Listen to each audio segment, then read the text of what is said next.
is Thursday, April 20th. This is Jaguars Happy Hour. And now a guy who's willing to play Cupid along with Ian Sterling and Sarah Hyland, J.P. Shadrick. I literally have no idea what that means. Welcome in. It's Jaguars Happy Hour. It is Thursday afternoon. It's a busy time of year. We have a busy hour ahead on this edition of Happy Hour. Trent Baalke and Doug Pederson speaking today in the pre-draft luncheon. We'll hear from the GM and the head coach and some highlights of their comments coming up. Yesterday, Trevor Lawrence, Calvin Ridley, Oluokun all speaking, setting the tone for the offseason program. We'll hear from those three in a little bit. NFL Network analyst Daniel Jeremiah. We sat down earlier this week. The full conversation now on Jaguars.com. We'll hear again from DJ and get his thoughts on what the Jags could do, what could be some options at least at number 24 overall in the first round. Next Thursday, a week from tonight, we'll go around the NFL also. Analyst Jeff Lageman is out this week. New team reporter Kainani Stevens is in. Oh, and I loved the Love Island reference off the top. Is that what that was? But I love reality TV, so I knew it right away. But yes, what channel, and this is a dumb question, hey, consider the source. What channel is that on? We're going to get into the weeds on this. It's all on Hulu, so my girls will know about it if they want to. But it's a British show, so they have it in America too, but it's a British reality show. A British show, okay. This is not a great impression. We can talk football. We'll go back off to a rousing start here, I'll tell you. We're taking a turn. I had no idea what he was referencing there, and which is kind of par for the course. Welcome into the show. Glad you're with us. You're going to be with us the whole hour tonight. Looking forward to catching up with you and talking a lot of football coming up, but you're so new. You started Monday. Yes, this is my fourth day, but I'm very excited to actually get to talk a little bit of football. Yeah, fourth day in, so give us a little background. I know you did this on social media. Yes. A lot of folks who listen to the show follow the Jaguars on social media, on Instagram and Twitter, and you did some video work on there this week introducing yourself. But for those who might be driving around and may have missed that, give us the brief elevator synopsis of your career thus far and how you got here. All right, I'll give you guys my little pitch. I did local TV for about 10 years. I started in news and sports, then I eventually went to sports. Football-wise, I've covered the Patriots about 2016 to 2018, which was a nice time to do that. Sure. And then most recently I was in Connecticut, and I did a lot of University of Connecticut. We'll give shout out to them. They're the national champions, so we'll give them their due there. Basketball, that's right. Basketball, yes, the men. So I've kind of had, a little bit of experience in everything, but I'm really excited to cover the NFL full-time again. You were with the Patriots when the Jaguars played, of course, the Patriots in the AFC Championship game. I was there. I was not going to bring that up, but yes, I just did. there. I mean, and the Jags went up there in training camp, too, that year, before the season. They did. Mm-hmm. And that was in 2017, and got to see Brady and the operation and everything firsthand and really towards the end of its prime, but still in its prime. Mm-hmm. But you got to see that every day for a long time and see how a winning organization really operates. I did, and it's obviously outside looking in, it's very structured, it's very regimented, but they had it that way for a reason. Obviously, they had a lot of success for a long time, and this is definitely a different situation, but the building blocks seem to be there. I talked a little bit to Calvin Ridley earlier this week and was kind of giving that outside perspective, like at least nationally, like people that don't follow the team every day, it just looks from the outside that you guys kind of have it all together going in the right direction. All right, well, you're on the team now. We now. You're yes. part of the team. We do. You're in it. We'll hear from Calvin coming up in just a little. By the way, I don't think you were on the Patriots media football flag squad that the Jaguars squad destroyed. I was not involved in that. We dominated. I scored the first touchdown. Former PR director Tad Dickman scored a touchdown, dunked on the goalpost. I mean, we blew him out. It wasn't even close. It was a blowout.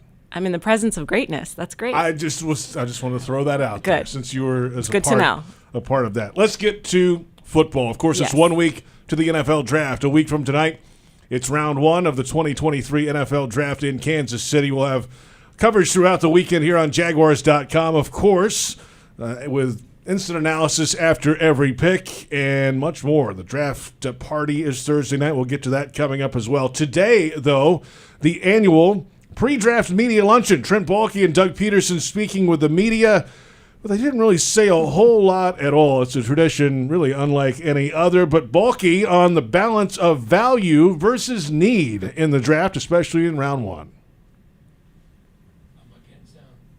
You're still setting the board based on value, and then once you've got the board set on value, then you start looking at the needs.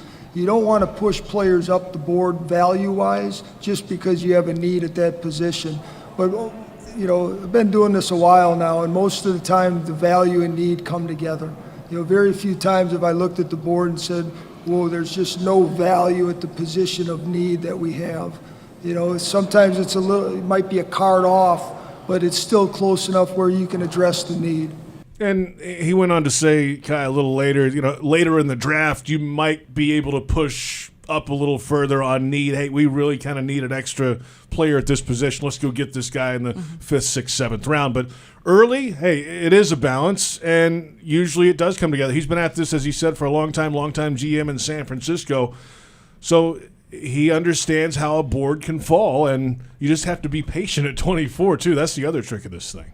And it's a little bit different for him, right? Because this is the 4th draft that he's had, but, you're not at the top of the list this time because you guys had such a great season last year. So picking at this position, obviously these are the meat, and, that's the meat of your roster, right? These mid-round guys, not necessarily late first round, but I'm curious to see which way they go with it. Obviously, there's still the option that you might trade back and get a couple more picks out of it. And he's not going to tell us, of course, so we can just hypothesize about that all day. Yeah, well, he's not scared to pull the trigger on a trade on draft day. He's done that throughout his career, both in San Francisco and in Jacksonville. Well, he also mentioned today that there is a pretty specific number of players they are truly considering in this draft. A little bit of a surprise from Baalke.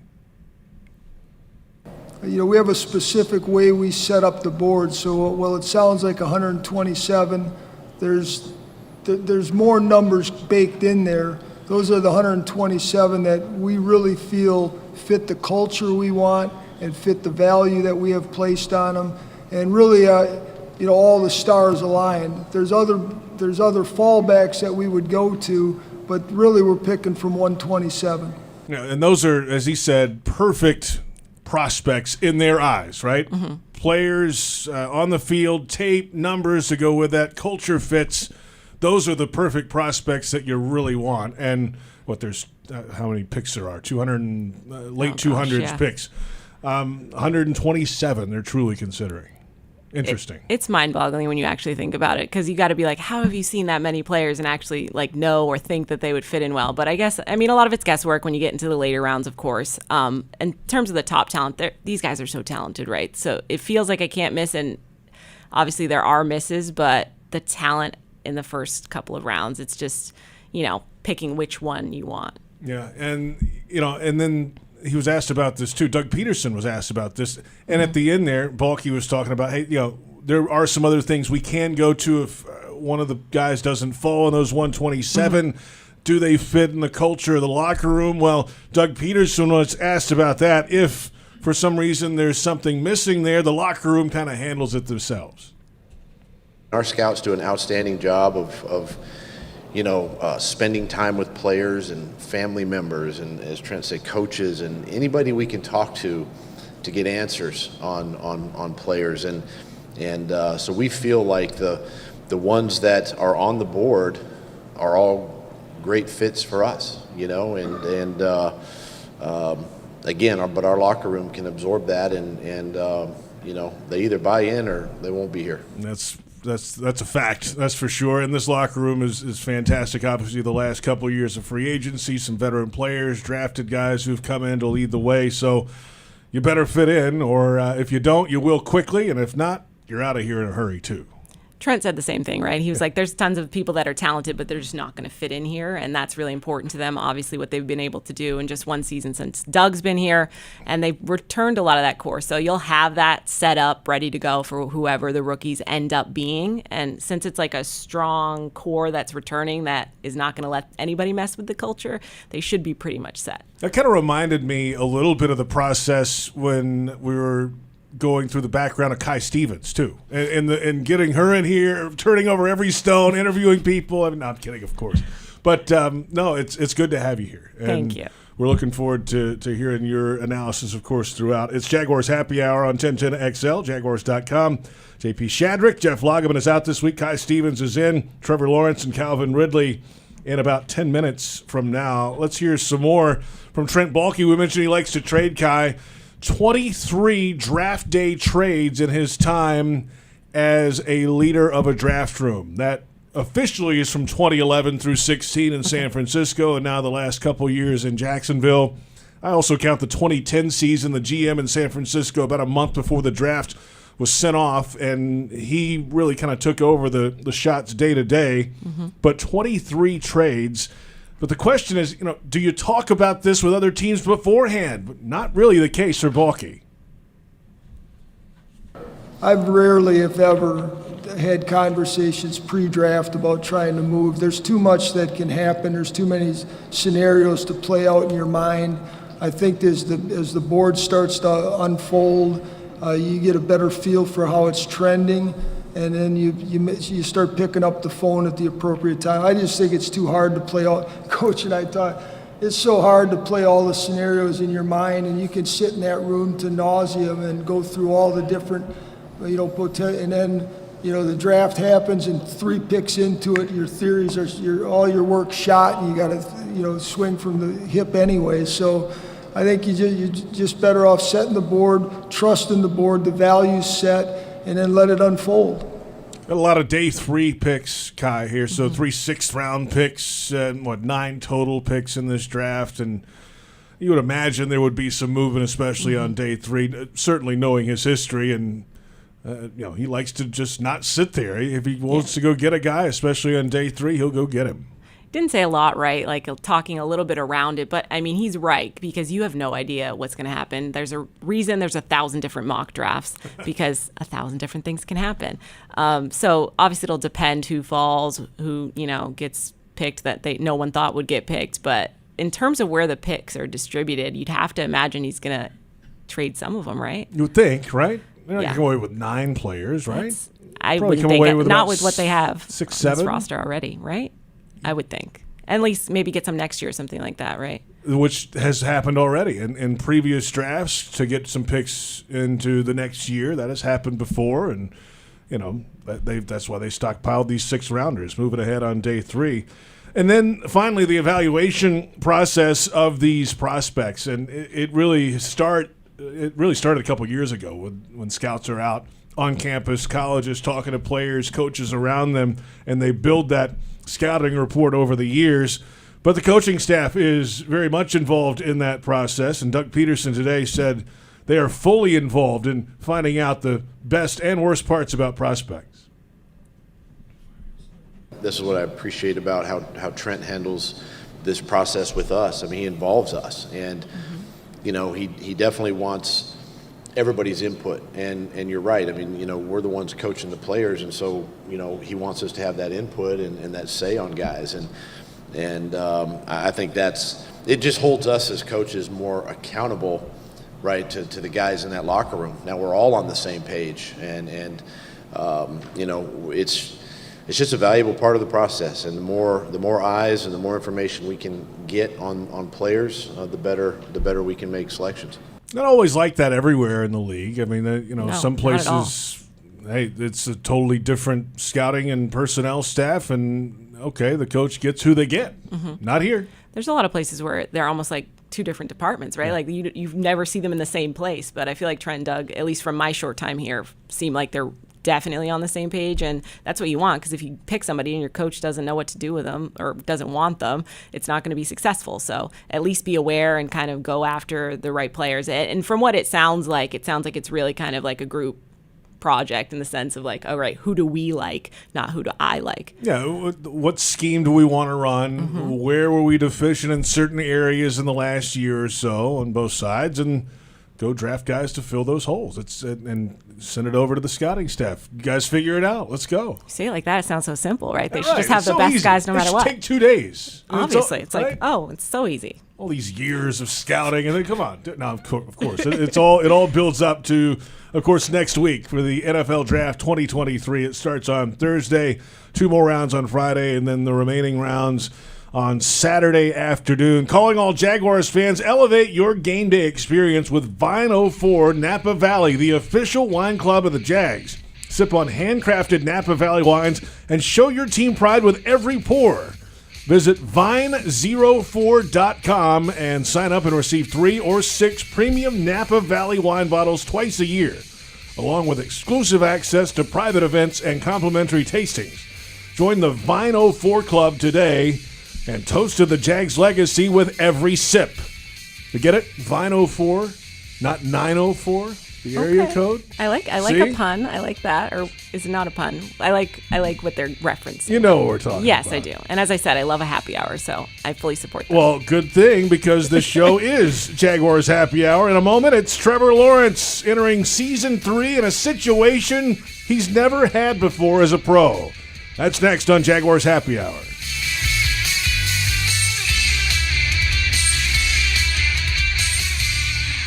Jaguars fans, here's a great way to pay with pride wherever you go. Exclusively from TIAA Bank, the Jacksonville Jaguars Visa debit card comes with a fierce look and fantastic features, along with the convenience to make purchases online or at millions of locations worldwide. And it's yours, free, when you open a Yield Pledge checking account. Order yours today. Visit TIAABank.com/JagsCard. TIAA Bank is a division of TIAA, FSB, member FDIC, and the official bank of the Jacksonville Jaguars. Are you suffering from shoulder pain? If you have clicking and popping in the shoulder joint, persistent pain that intensifies with use, an inability to lift your arm over your head, or a tingling, burning sensation in the shoulder, elbow, or wrist, waiting to see a doctor could make your injury worse. Baptist Health and Jacksonville Orthopedic Institute have innovative and effective treatment options available right now to relieve your pain and restore your mobility. Don't wait. Call 904-JOI-2000. Don't make a bad call when it comes to servicing your home. Cooling off with a baby pool in the house to fix your air conditioning problem is a bad call. Trying to catch a wave in a flooded bathroom is a bad call. Using a burning electrical panel to make s'mores is a bad call. The next time something goes wrong, make a good call to Donovan. Whether you need air, electric, or plumbing service, Donovan is always a good call. It's why we've been trusted by our customers for almost 40 years and why you can trust us to deliver fast, reliable service to your home. Donovan, always a good call. Visit DonovanAC.com today. Hey Jags fans, Brian Sexton for Dreamfinders Homes. In a complex housing market, do decisions on the biggest purchase of your life stress you out? At Dreamfinders Homes, they can build the home of your dreams in one of their many communities in Northeast Florida. With a mortgage company in-house, they're here to assist you throughout the entire process. Choose from their wide range of single-family homes or townhomes from the 300,000s. Dreamfinders Homes specializes in homes built to fit your lifestyle. Call 904-590-2545 or visit dreamfindershomes.com. I'm Dr. Hughes, cardiovascular surgeon. The Florida Lottery has contributed billions of dollars to education, putting kids like me on the path to success. And they've awarded countless Bright Future scholarships, helping me pursue higher education. So I can do more than just dream of a brighter future. I can create one. The Florida Lottery is proud to help fund the futures of students all across our state. Learn more at flalottery.com/education. The Ford Spring Sellathon is here. It's the one sales event you don't want to miss. Time to get up and get into Ford F-Series, America's best-selling trucks 46 years straight. Get a great deal on a new Ford F-150 with available Pro Power onboard that gives you the power of a mobile generator. Or get low financing on a spacious new Ford SUV designed to help you make the most out of the extra daylight. But don't wait. These deals won't last long. It's the Spring Sellathon, only at your local Ford dealer. Based on 1977 to 2022 CY total sales. When Jaguars news breaks, you'll hear about it first on 1010XL, home of the Jacksonville Jaguars.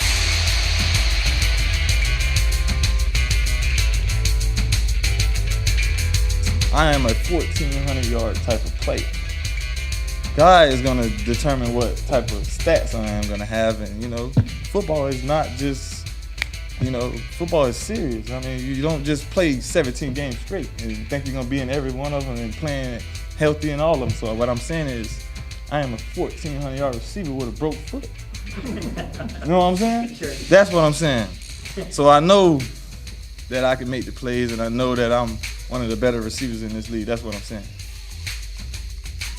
That is Calvin Ridley. He spoke yesterday. This is Thursday, and it's Jaguars Happy Hour. Glad you're with us. JP Shadrick, Jeff Lageman is out this week. Kai Stevens is in. Max Hockman on the video side, Joe Fortunato on the audio side. In about 15 minutes, Daniel Jeremiah of NFL Network on what the Jags could do at number 24, including a surprise lineman to look out for on draft weekend. That's just a few minutes away. Calvin Ridley, though, one of 3 Jaguars players that spoke yesterday. It's the offseason program, so no league rules on locker room opening for the media. That's the regular season. So 3 players at the podium yesterday. We'll hear from Trevor Lawrence coming up. Calvin Ridley just there. Oluokun as well. Let's start with Calvin, and we'll hear from him again coming up. But it was our first interaction with him. Absolutely. Bucky Brooks spoke with him in a one-on-one right after he was reinstated. So the impression was the first one for all of us. And his energy was there, obviously. His confidence certainly was there, as you heard in that soundbite. And I'm sure that oozed over into your conversation with him as well, right? Yeah, I got to sit down with some of them. They had the press availability, but I got to sit down with some of them for some other stuff that we're putting together. And it just exudes right out of him. He's so excited to be here. And obviously he said that on social media, and we assumed that. But he is just, you can tell he's excited to be back. He's excited to prove himself. And as he mentioned, he had some really great stats while he was injured, and he says he's healthy now. So what can we expect from a healthy Calvin Ridley? Let's hear again from Calvin Ridley in that press conference yesterday. And the questions will be, well, can he perform? After nearly 2 years off, he had a pretty straightforward answer to it. Man, if I'm being real and being honest, it's like I've been good at football all my life. Not to be, I'm trying to be humble, like I said, I've been pretty good at football all my life. And I not only been good, I also worked to be good. And, they say 2 years off, but what about the healing process that I got to be with that time off? What if I got faster? What if I got stronger? Obviously, I got wiser. Why can't I be better? So I kind of look at it like that. Obviously, 2 years off, I got to go through the tightness, the leg tightness. I got to go through all the crap. But, I see myself being a good player. I do. That's confidence. That's Calvin Ridley, and just I like that approach. And if you're watching on Jaguars.com, you see his career numbers on your screen, and yes, he's put up some big numbers with some injury time. But, yeah, a lot of folks might say, hey, yeah, he might not be the same guy, but he's had time to get better, and that's a good approach. Why not be better than he was before? Exactly, and he's coming into an offense that was great last year, and you're bringing in another talent that's only going to open things up for other people. So we have a healthy Calvin Ridley, an already very good offense in the second year with Trevor and coach. So you have to hope. The hopes are high. The expectations are high. We'll see if it actually all comes together, but it's looking good right now. Bucky Brooks on Wednesday on Huddle Up mentioned that the Jags could push to become a 3,000-yard receiver and 1,000-yard rusher team. That's only happened twice in league history, Kai. 1995, the Falcons had 3 receivers over 1,000 yards and a running back over 1,000 yards. And then the 2004 Colts, with Peyton, of course, at the helm, Marvin Harrison, Reggie Wayne, Brandon Stokely, and then Edgerrin James was in the backfield. It's not out of the question with this team, with the group of receivers that you referenced and Calvin on top and the running game. And, they're going to push to move the ball more and keep up in points. So yardage comes with that. So why not go for it? It's hard to predict, of course, right? Yeah, I mean, right. you said a lot of really good names right there. So you would hope they could do that. On paper, they look amazing. A lot of that comes down to health, and a lot of things have to fall their way. But as we've seen, things can go bad for them, but then go very, very good. So I think we're all trying to hope that the end of the last season was just the beginning of what they're going to be able to do. Let's move on to the quarterback, Trevor Lawrence, of course, and he has that new weapon in Calvin Ridley. We just heard from him, the wide receiver, coming off the suspension, but Trevor is fired up to have another weapon in the arsenal on offense. He's hungry. He's excited to be here. He's got the right attitude. I think that's the biggest thing that I've noticed. And then on the field, he's a freak, just the way he runs routes, how explosive he is, great hands. It seems like he's picking stuff up. Obviously, we just started, but it seems like he's picking it up pretty quickly. And he has that experience. He's played for a few years, so he's used to, having some new systems, having to learn that, and some stuff obviously carries over through offenses. But he's been great. I'm just excited to have him to be a part of our room. Yeah, it's a room now that is among the best in the league in terms of top to bottom. Mm-hmm. There might be, and I don't know if Calvin would admit this, he thinks he's among the best in the NFL, and mm-hmm. rightly so. But as a whole, the wide receivers that Trevor has to deal with now, it's right up there near the top. There's a lot of people that can catch the ball from him, right? As he should be surrounded by talent. You have a generational talent, Trevor Lawrence. You should give him all the weapons in the world to be successful and, of course, protect him in the pocket. But going in, I mean, Calvin Ridley's going to fit in immediately. We talked about his personality is great. Obviously, he's gotten on the same page as Trevor, and he used to play in Atlanta with Foye. They talk about each other. They were in contact when he was suspended, just supporting him. And I think that alone means he's already on the inside of this. So when you can join in and bring that kind of talent, but then also fit into the culture, I would hope that means immediate success. More from the quarterback now, and it's his third NFL season. The first offseason, though, for him in the league where he is not learning a whole new offense, and that helps the entire group entering this offseason program. There's some, I guess, comfort in knowing that I already know the system, and our guys, our core group of guys already know it. Obviously, you got Calvin, and some guys up front, and then some new running backs, all of that need to get up to speed, but that'll happen, and we have so much time to do it. I think it was nice this offseason being able to focus a little bit more just on the physical side of training and getting my body right, especially after a long year, with some just lingering maybe injuries, little stuff from the season. So had a chance to take a little break, help some of that heal up, and then really just work on my body. And obviously prepping, and there's things, you watch tape and you figure out some of the weaknesses from last year individually as an offense, some of the strengths. So you kind of figure out the stuff that you want to work on. I was able to focus more on that than, all right, I got a whole new system I have to learn, and I don't really, you have to kind of start from scratch. So it was nice having that comfort of knowing, I know the system, and that's not an obstacle I'm going to have to really face this year. But now it's just, how do we take that next step, for myself and for the offense. He's already a star guy, but he's on track to be a superstar, not only in Jacksonville, but beyond in the NFL if they keep playing, of course, like they did down the stretch and in the playoffs last year. What was your first impression of Trevor yesterday? He's as humble as you can imagine him to be. From the outside looking in, you're like, oh, he just seems really likable, right? Like he could have the biggest head in the world and be terrible, but he's not. And I think that's only going to breed success. Not to get over-exaggerative, but Tom Brady's kind of like that too. You assume he's so successful he's going to be terrible. He's very kind, looks you in the eye, polite to everyone, and he could easily be a diva, and he's not. And not that they're the same person, but that's the kind of quality you want in a leader, right? You want someone that's respects everyone and is respected back. And obviously what he does on the field is amazing as well. So if that's someone you're able to draft and have for their entire career, hopefully, that's going to build your team. And it's to have that opportunity is really special. He's a guy that likes a calm environment around him. And that's Doug Pederson in a nutshell during a game. Of course, the offensive coordinator is the same way, and Press Taylor. Quarterbacks coach Mike McCoy, chill, relax, everybody's cool, we're not panicking, there's not a lot of yelling and screaming. Let's figure out the issue. Hey, I just threw 4 interceptions. Hey, let's move on. And that, I think, permeates the entire team. That kind of attitude, as you said, leader does it the right way, and it showed down the stretch last year. Exactly, and I'm sure it showed during that losing streak too, right? Because that is so easy to spiral from that, right? If you've gone on a losing streak like that, you could be like, oh, the season's over, like we're done.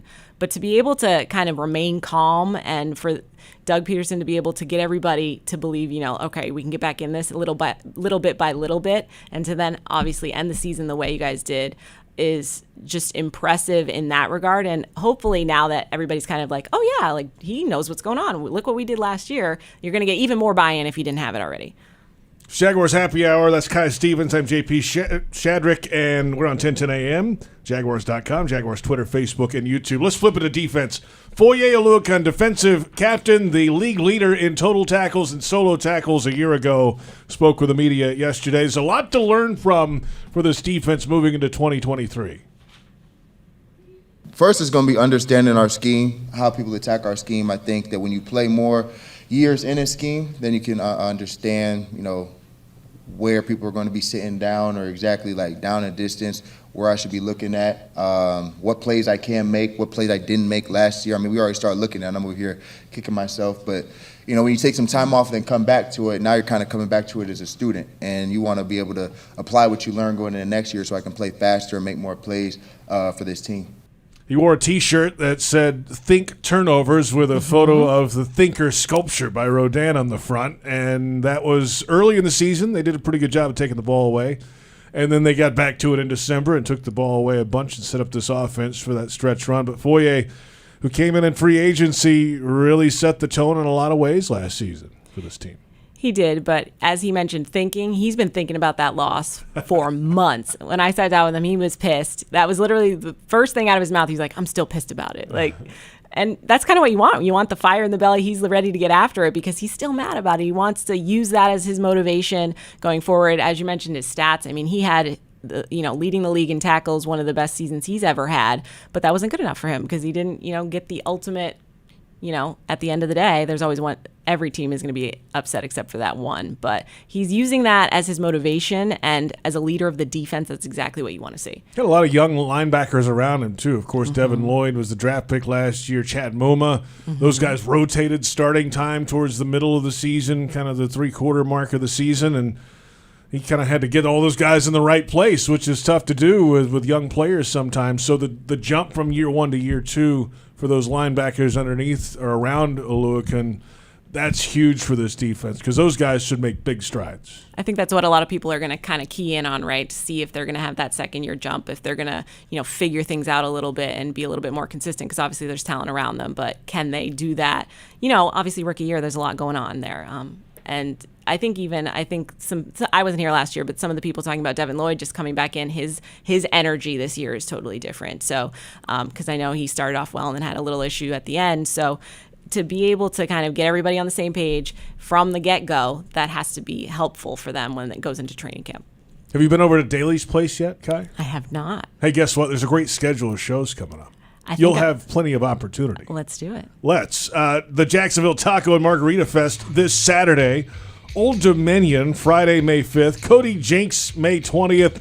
Plenty more on the docket in the coming weeks and months ahead. For a full list of shows and to get tickets, visit dailysplace.com. 5,500 seats. Open air, but covered. I'm going to see it on Thursday, I believe. Yes, next Thursday, the draft party. I'm going to be there hosting it.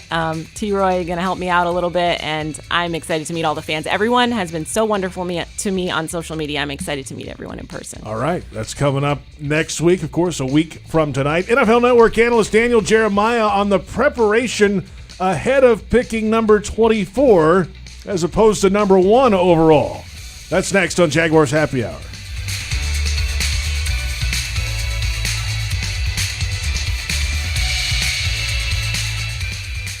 Jaguars fans, here's a great way to pay with pride wherever you go. Exclusively from TIAA Bank, the Jacksonville Jaguars Visa debit card comes with a fierce look and fantastic features, along with the convenience to make purchases online or at millions of locations worldwide. And it's yours, free, when you open a Yield Pledge checking account. Order yours today. Visit TIAABank.com/JagsCard. TIAA Bank is a division of TIAA, FSB, member FDIC, and the official bank of the Jacksonville Jaguars.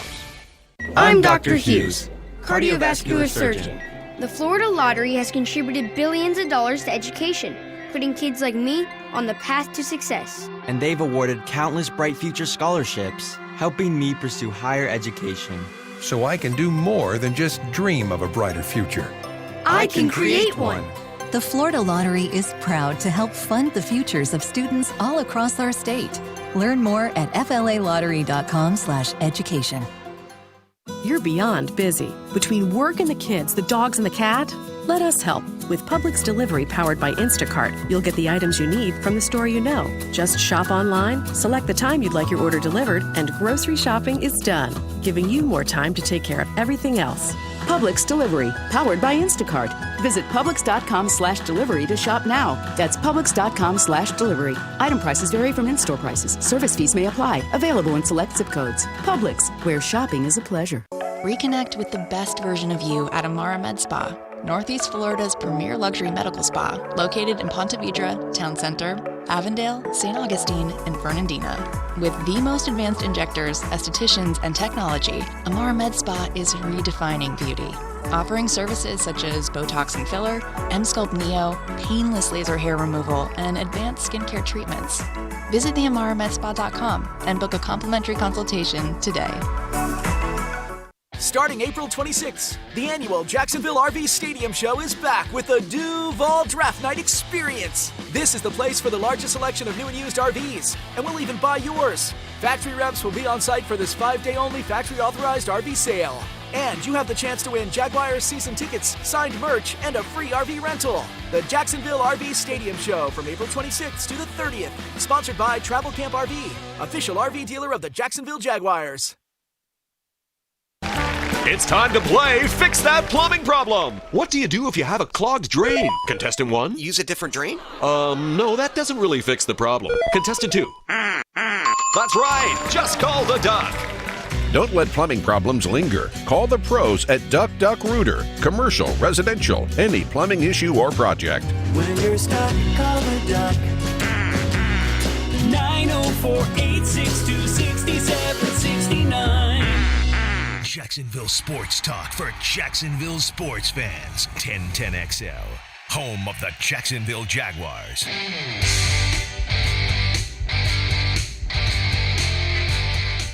You're doing something right when the expectations raise for your team. So obviously that's just a byproduct of the success we had last year. But still, last year didn't end the way we wanted it to. So it's, obviously it was a good year for our team, for the city, for this organization, but there's more out there. And I think we've set a new standard of, who we're going to be, the team we're going to be, and we got to start that way this year. And so that's the mindset. I think we don't really think about those expectations much because all we can do is just try to keep getting better. And we know, for us, we feel like that's the floor.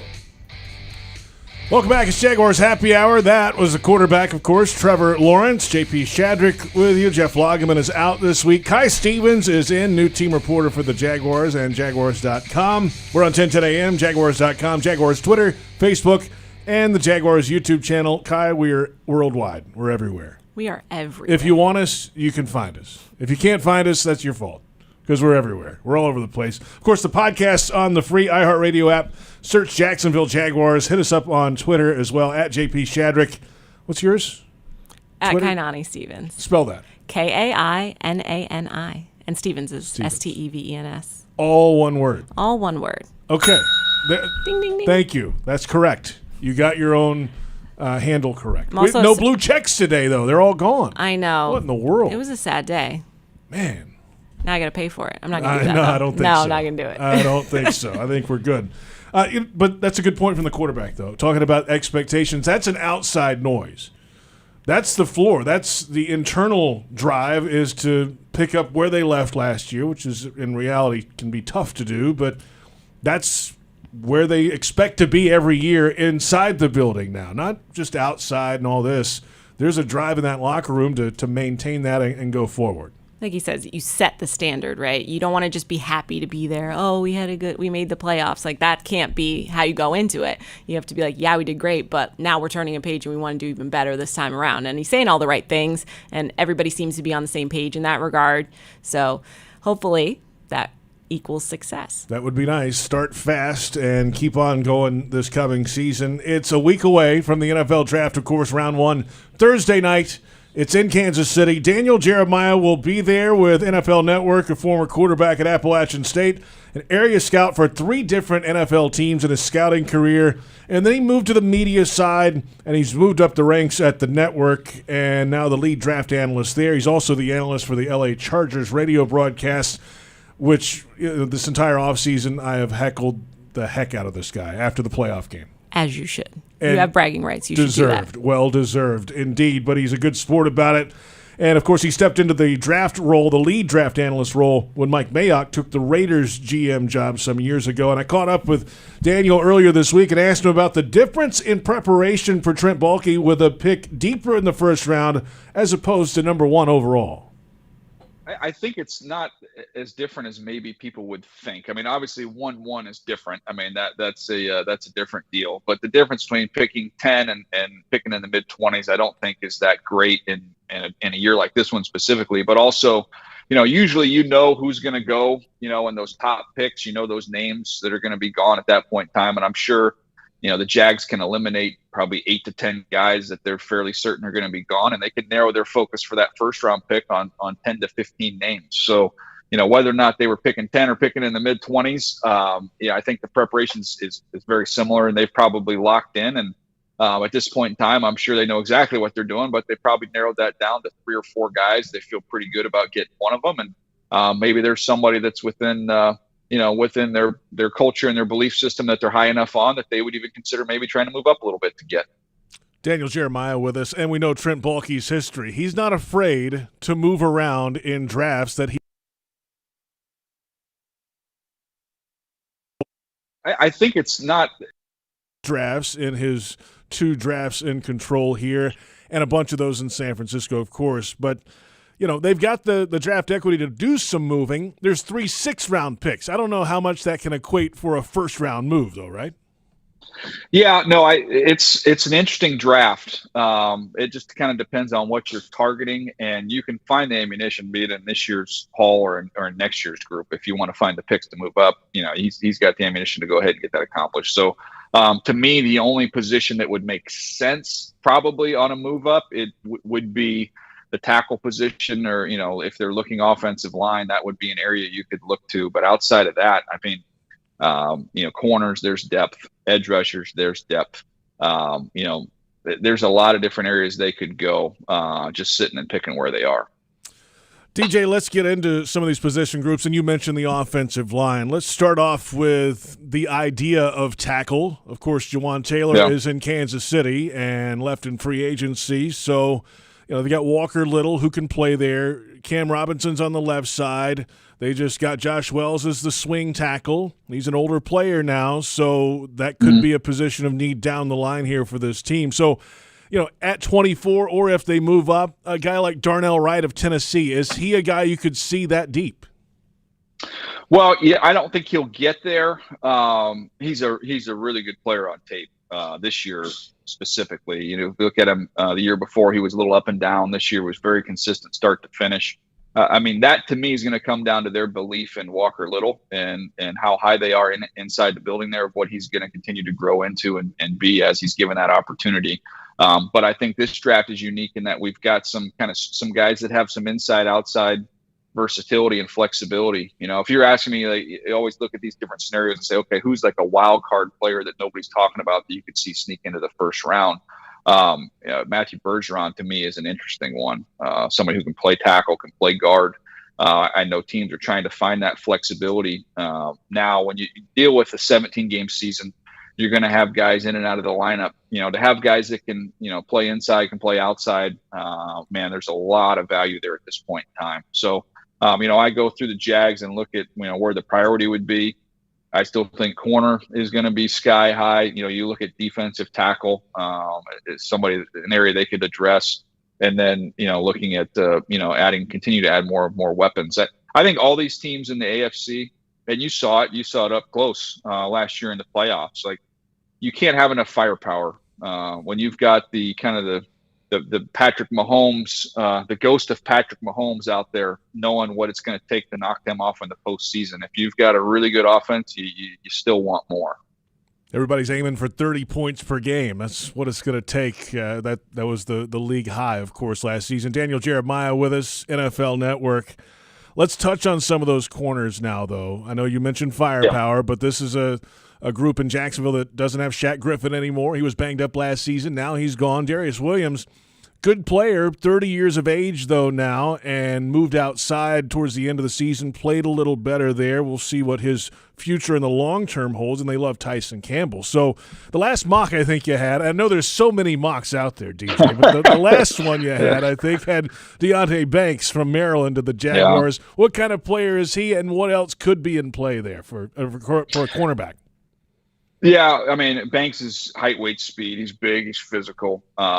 He's somebody that can play in a variety of techniques. You want to let him get up in your face, he can do that. He can play press man. He's pretty fluid and smooth and off coverage. So he's a really, really good football player, and I think that's about the range of where he goes. I think he ends up going in the 20s when it's all said and done. Emmanuel Forbes is kind of a wild card just because of the size. His tape is outstanding, come out of Mississippi State. So you look at what he can bring from a playmaking standpoint. He's got 6 career pick sixes, has been talked about a bunch. But this guy's as good a playmaking corner as we've seen. So if you're at Jacksonville, you anticipate this offense being dynamic and being explosive, and you want to play with the lead, somebody that can go get the football. Forbes would probably even be a better fit from that standpoint if you're going to compare those two guys. Really, really good football players. But I actually really like the fit with Forbes there as well. It's Daniel Jeremiah, NFL Network. The full conversation with DJ available on Jaguars.com, Jaguars YouTube channel, and social media as well. And let's continue the conversation about cornerbacks, Kai. Mm-hmm. And Trent Baalke made this point today. There could be a bunch of quarterbacks that go early in the top 5, 7, 10 picks. That pushes some other position groups down. Corner could be one of those, and who knows who's available at 24, right? Yeah, I mean, going into the draft, obviously everybody wants a quarterback, right? And this is a year where there's a couple, or at least people feel like they can do a lot. Even Will Levis might go higher, if people are trying to get that franchise guy. So that pushes everybody else down. So depending where, obviously we can predict all day who could fall down there. They mentioned some names. Emmanuel Forbes, obviously. Mississippi State, yeah. He's about $165 soaking wet, I think. So that's kind of, but he's long and he's tall. True. But that's the knock on it. We could go a Georgia guy. Keely Ringo, of course, might be available around that time at 24, depending if they, depending the way the board falls. But obviously they're going to try to address the need. This almost feels like they're going to trade out of it. And I don't want to say that's definitely what's going to happen. You're calling it? I might call a shot. Is it a lock? We have a first show lock by Kai Stevens. The Jaguars are going to trade out. Is that a lock by you? That's my lukewarm take, is that they're going to trade the pick. No. You can't back out of a lock once I'm you locked locking it. it. I don't want to say it's super hot. I just want to say, yes, I'm locked in. She's locked. It's a lock. That is aggressive, and I like it. I like the aggressive lock. Got to call a shot, right? First show. Might as well. Stand by it, right? Why not? I'll stand by it. You think they're getting out?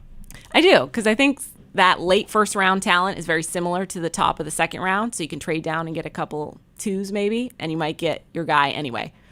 And in theory, they could use multiple corners. And get an extra guy. Yeah, and then have them compete a little bit and see what you actually have. And that would be the next double lock is, hey, and they're drafting 2 corners in the second. I'm not going that far. You're not going that deep? Not okay, that far. It's the first show. We got a week to figure that out. Okay, the full conversation with Daniel Jeremiah, as we said, available on Jaguars.com. He had his final media conference call today as well, ahead of next week's draft. Whether you need air, electric, or plumbing service, Donovan is always a good call. They've been trusted by their customers for almost 40 years. Trust them to deliver fast, reliable service to your home. Around the NFL next on Jaguars Happy Hour.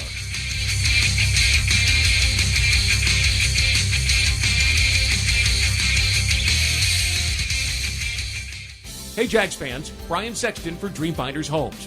In a complex housing market, do decisions on the biggest purchase of your life stress you out? At Dreamfinders Homes, they can build the home of your dreams in one of their many communities in Northeast Florida. With a mortgage company in-house, they're here to assist you throughout the entire process.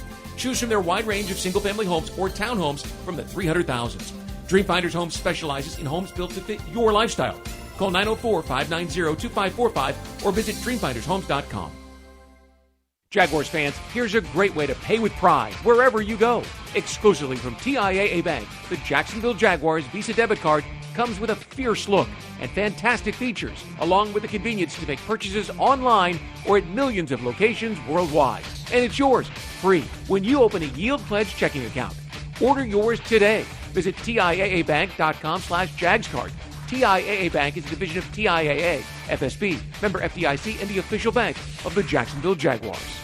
Don't make a bad call when it comes to servicing your home. Cooling off with a baby pool in the house to fix your air conditioning problem is a bad call. Trying to catch a wave in a flooded bathroom is a bad call. Using a burning electrical panel to make s'mores is a bad call. The next time something goes wrong, make a good call to Donovan. Whether you need air, electric, or plumbing service, Donovan is always a good call. It's why we've been trusted by our customers for almost 40 years and why you can trust us to deliver fast, reliable service to your home. Donovan, always a good call. Visit DonovanAC.com today. As the official dentist of the Jacksonville Jaguars, ASAP Dental is a champion of the dental game. Let them win you over with full-service dental care and the same-day smile you deserve. Open 7 days a week, ASAP Dental has 8 locations to serve you in the Northeast Florida area. So come see them today.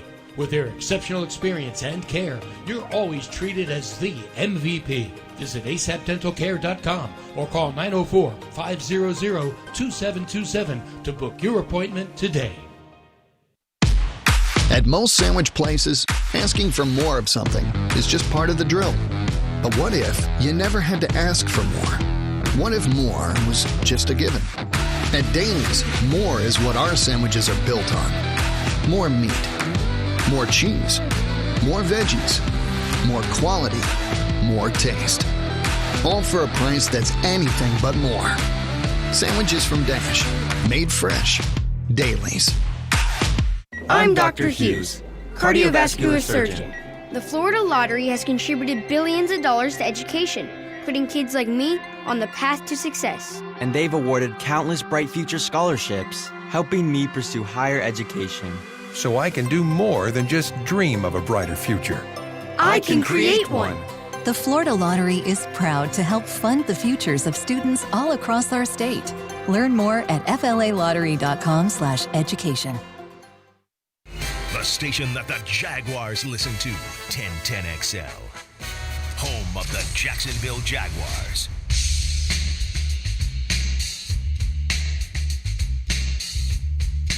I'm pretty sure like the brotherhood and stuff, when I first got there, was very similar.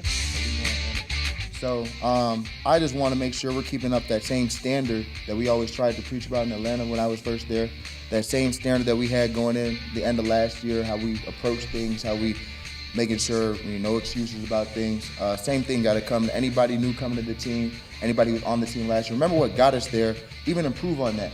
Because it's easy to say, all right, we got it now. We surprised some people then, but they're going to be ready for it.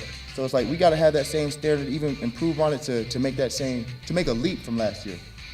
Oluokun, the Jaguars middle linebacker, referencing his time in Atlanta. They were a Super Bowl team. They didn't win, obviously, but they were there and lost to the Patriots. They did. And that was his rookie season in the NFL. And that kind of mindset and the culture they want to emulate here as well. And that's a guy who's seen it at a high level. Culture is important, but culture without winning it's just losing. Everybody's happy, but they're losing, right? So obviously, I think that's what he was just trying to say. He's like, you can't just fall back on the fact that everybody's cool and chill and has a good personality. You need to also be serious about preparing and, taking off the field to on the field and being successful that way. If you're watching us on Jaguars.com, Jaguars social media, Twitter, Facebook, and YouTube, it's a live look outside at the Miller Electric Center under construction, but closing quickly on the key turn-in day for the Jaguars. They'll get it, at least they're scheduled, hopefully, to get it by the end of June. So July 1st, be in there, start moving in, get settled. Training camp starts at the end of July. How about this, Kai? They're going to start putting in the sod, I'm told, sources say, Monday. That's exciting. That's like the field goes in, it feels real, right? Obviously, we see tons of crews out there when we come in, working on it every single day, so it's getting closer and closer. But when the field goes in, it feels like it's almost there. Wait till you walk through this thing. And I walked through it about 3 weeks ago, maybe, and still obviously a construction zone, but you get an idea and the feel and the size and the scope of this thing, and it will be a game changer for this organization. We're looking forward to, we'll have some studio space over there. Absolutely. We're reworking everything, too, as far as I'm aware. It's going to be... It's a lot of working, a lot of reworking, a lot of changes coming up. Good changes, though. All new things. Yes. The team's playing great. We're getting new facilities. Everything's going to look great as well. Look good, feel good. We got play Kai good. here already dropping locks on us. I mean, that's fantastic. Got to come in hot. I think you have, for sure. The Jaguars are hosting the Duval Draft Party at Daly's Place Thursday, April 27th, a week from tonight. Gates open at 7 o'clock. You'll watch the draft on the big screen. Live draft analysis, on-stage appearances from Doug Pederson, and some players included, scheduled to appear at least, Trevor Lawrence, Christian Kirk, Zay Jones, Oluokun, Andre Cisco, and Kai Stevens. As you mentioned earlier, you will be hosting all of this. I will be hosting all of this. T-Roy, who's the in-game host, will be there as well. And, of course, all the fans that are going to come out with us. I'm just excited to meet all the fans. I'm sure everyone is going to be pumped considering last season. And it's just going to be good vibes all around, I think. Great vibes. Kidding me? Yeah. Off a winning season, off a playoff run, drafting 24th. Now, last year, the Jaguars traded back into the first round at 27th and got Devin Lloyd. I went back and looked last night yesterday at the tweet that I sent when we traded back in. It was at 10:59 p.m. for the 27th pick. So do some math, kind of back it up a little bit. It'll be probably in the 10 o'clock hour when that 24th pick comes. It's going to be a late one. So if it comes, if they don't trade out, like you say. It's going to be a late one, but we're going to have fun no matter what. So we'll have to pace ourselves, but we'll be there for a little bit because there's no top pick this year because of the success, which is a good place to be on draft night because of the success last year. How are you in front of a live audience, 5,500 people staring at you? I'm excited. I want to get some Duval tips before that. I did my social media Duval, but I'm not ready. Need? I just, is it really guttural? Just go for it? I feel like when you're quiet by yourself. Nothing's stopping you now from trying it out right here? I'm not going to do it today. I got to save up. I got to save up. I'm getting ready. Okay. It's a week away. Mm-hmm. That's the weekend project for you, is to get the Duval ready to go. But hey, there's plenty of them out there. You can go reference online everywhere, and I'm going to research. I think you're going to be just fine, though. You're going to fit right in. Let's go around the National Football League. A few news and notes items from around the league.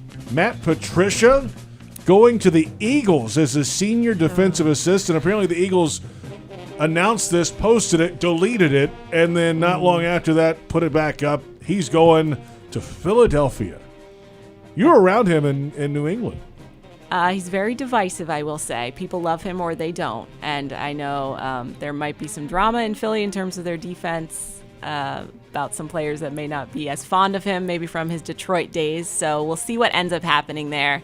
He's very good defensive mind. Obviously did not do well with the offense in New England when he went back and did that. So we'll see how this translates. Yeah, well, they've got the offense to score and do things. So if you got the quarterback and everything on the other side of the ball, just fix a few things on defense and you might be able to outscore a lot of people. That might be the idea around here, too. You know? I sure hope so. Obviously everybody talks about the offense, but the defense feels like they're in a place where they want to just kind of up their game, if only to get the ball back to the offense to score some more points. Takeaways. You saw it on this T-shirt, on Oluokun's shirt.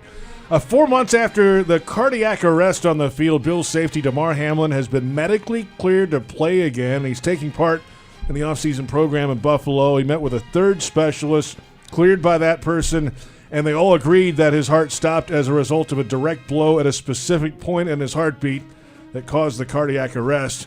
He's back. He was at the podium the other day. It's a remarkable story. It's phenomenal. Obviously, everyone that saw that live, it was just so jarring for everybody. And for him to be able to make such a return in terms of just his regular day-to-day health, but then also to be able to play football, you got to be so happy for him. And he's just such a wonderful person from what it seems that we've been able to see, that this is just the best-case scenario. Dolphins quarterback Tua Tagovailoa said he considered retirement following the season. He said, quote, "I love the game of football. If I didn't, I would have quit a long time ago," end quote. He had multiple concussions last year, including one in that Christmas Day game against the Packers. He was diagnosed the next day after he had symptoms. He threw 3 straight interceptions in the second half after banging his head on the turf late in the first half before halftime. He missed the rest of the season, missed 4 games in total. But now, Kai, he's been training in jiu-jitsu, he says, to learn how to avoid future head injuries when falling. Grappling techniques, tucking your chin, dispersing energy. That's one way to go about it, I suppose.